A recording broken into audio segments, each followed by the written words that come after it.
Pickwick Landing State Park, Tennessee.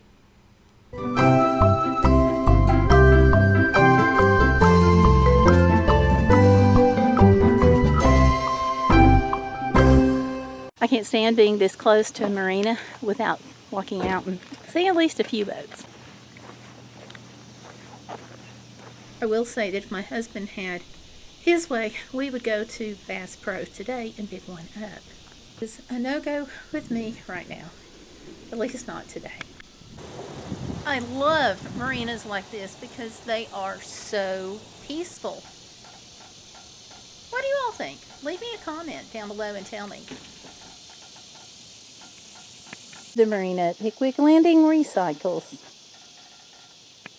For those of you who have always wondered about boats getting gasoline or diesel,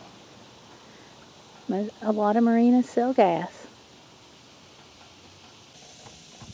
And there's hubby buying ice. Did you see the bear with his life jacket on and his mask? Oh, that's cute. Absolutely adorable. While hubby's doing that, let's go talk about some of the history. Pickwick Landing was important in the Battle of Shiloh. That's a Civil War battle that caused the Tennessee River was of strategic importance to both sides.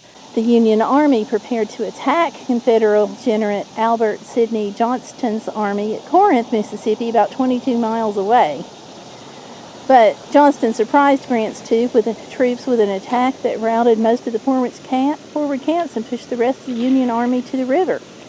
A decisive Confederate victory seemed imminent, but several Union units held the ground and formed a defensive line along the plateau. The rest literally is history.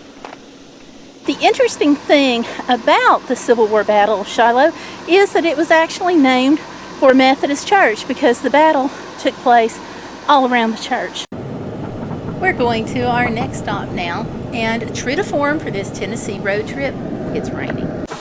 But that's okay because we are going to #be Bodacious and go have fun anyway.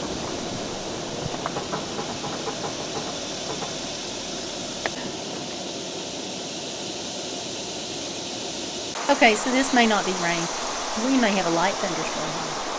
But we are not going to let it dampen our spirits about being at Pickwick Landing State Park. We're going to go to the Aviary at the State Park office in just a minute, but I want to drive through here.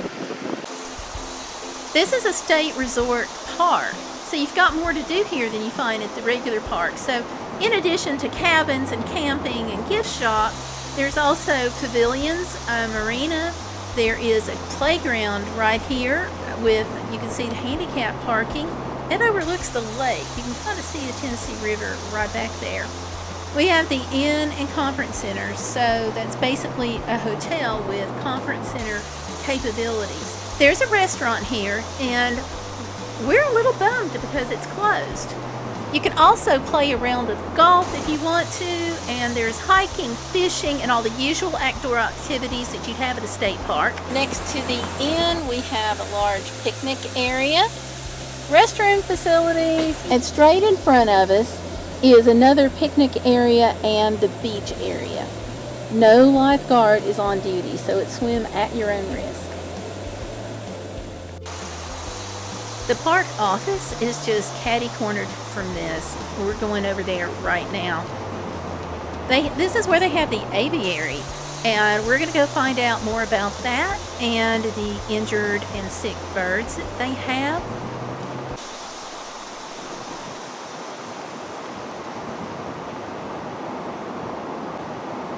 We're right here at the state park office, so let's go in there.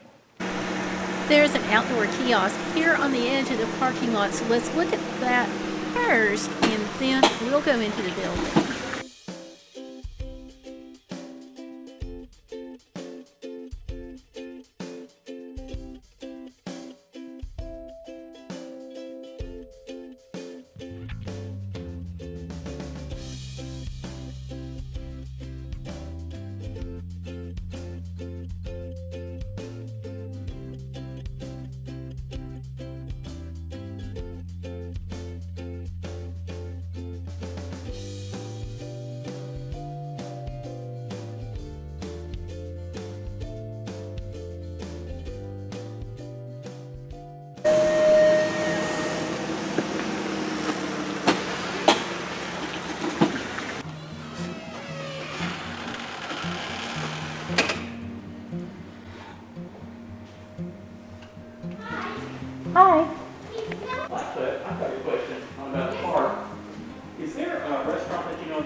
Tennessee state parks are about conservation and education of the land and wildlife. So behind me we have an aviary. The goal is to be able to rehabilitate the birds, to release them into the wild. However, that's not always possible, and that's because of too much injury there or a human imprint. They can't live without humans. People do it with well-meaning, very good intentions, but once you get that human imprint on a bird or an animal, they don't know how to live in the wild, so they can't be released. Let's go see what it got. That's a black vulture named Mischief. Mischief is the vulture's name. Mischief the black vulture. Oh my gosh. Okay, so we just found out that Mischief here is an example of human imprint. And so to keep him occupied, he actually has toys. So he won't be able to be released into the wild. And he doesn't just have toys, he has his own swimming pool. And there are toys on the tree too. So the other animals also have names. They have an eastern screech owl named Ollie, and great horned owl named Owlbert Einstein, and a barred owl named Arrow. Red-tailed hawk in the back is Lieutenant Dan. He's missing half a wing.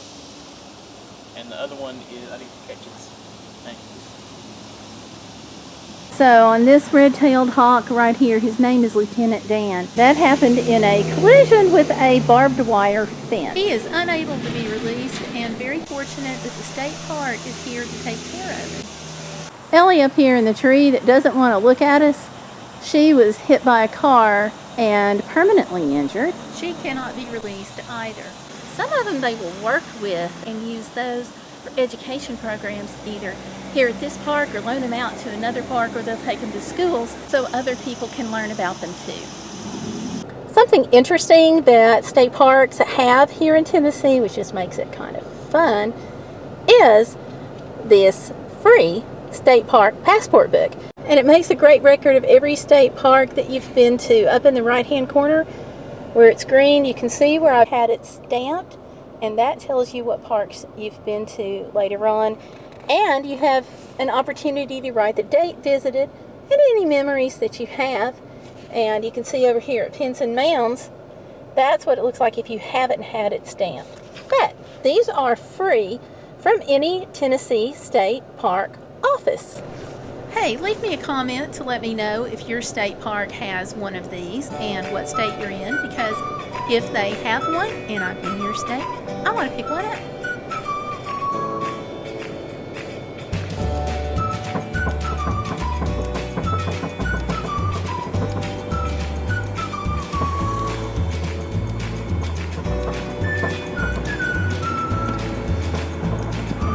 Sharp left onto State Park Road, then turn right onto Tennessee 57 West.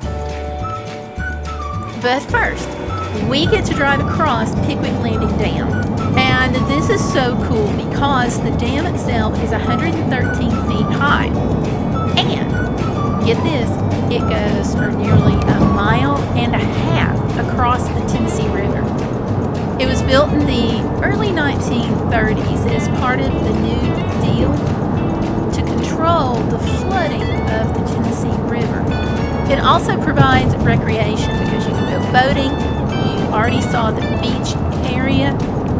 There are even hiking trails that you can enjoy and a campground, which we were going to go to, but the road has got construction on it, and we thought we could get the trailer in and out, much less is it open or not. So, anyhow, we're going on to the next destination, but a couple more fun facts about the dam. Okay, there are 2 locks. One measures, get this, 110 by 600 feet, and the other one is a whopping 110 by 1,000 feet. The dam's first turbine, this was the largest of its kind in the country when it was installed, and its runner was more than 24 feet in diameter. New runners were installed in the 1980s. So it went from 1930s to 1980s without needing to have new runners installed. And for me, I think that's really, really cool. But what do you think? Let me know. Leave that down in the comment section below. Thank you so much for sharing this with your friends on social media. My Instagram, Facebook, and Twitter links are down below, so be sure to follow me there too. And if you haven't clicked the subscribe button yet, well, go ahead. Click the bell. Also, you'll get all the notifications on all the videos and live streams coming out on this channel. But remember, on this channel, it is always #BeBodacious. That means you're not going to let life get in the way of living. Thanks for watching. Check out these videos that are popping up on the screen right now.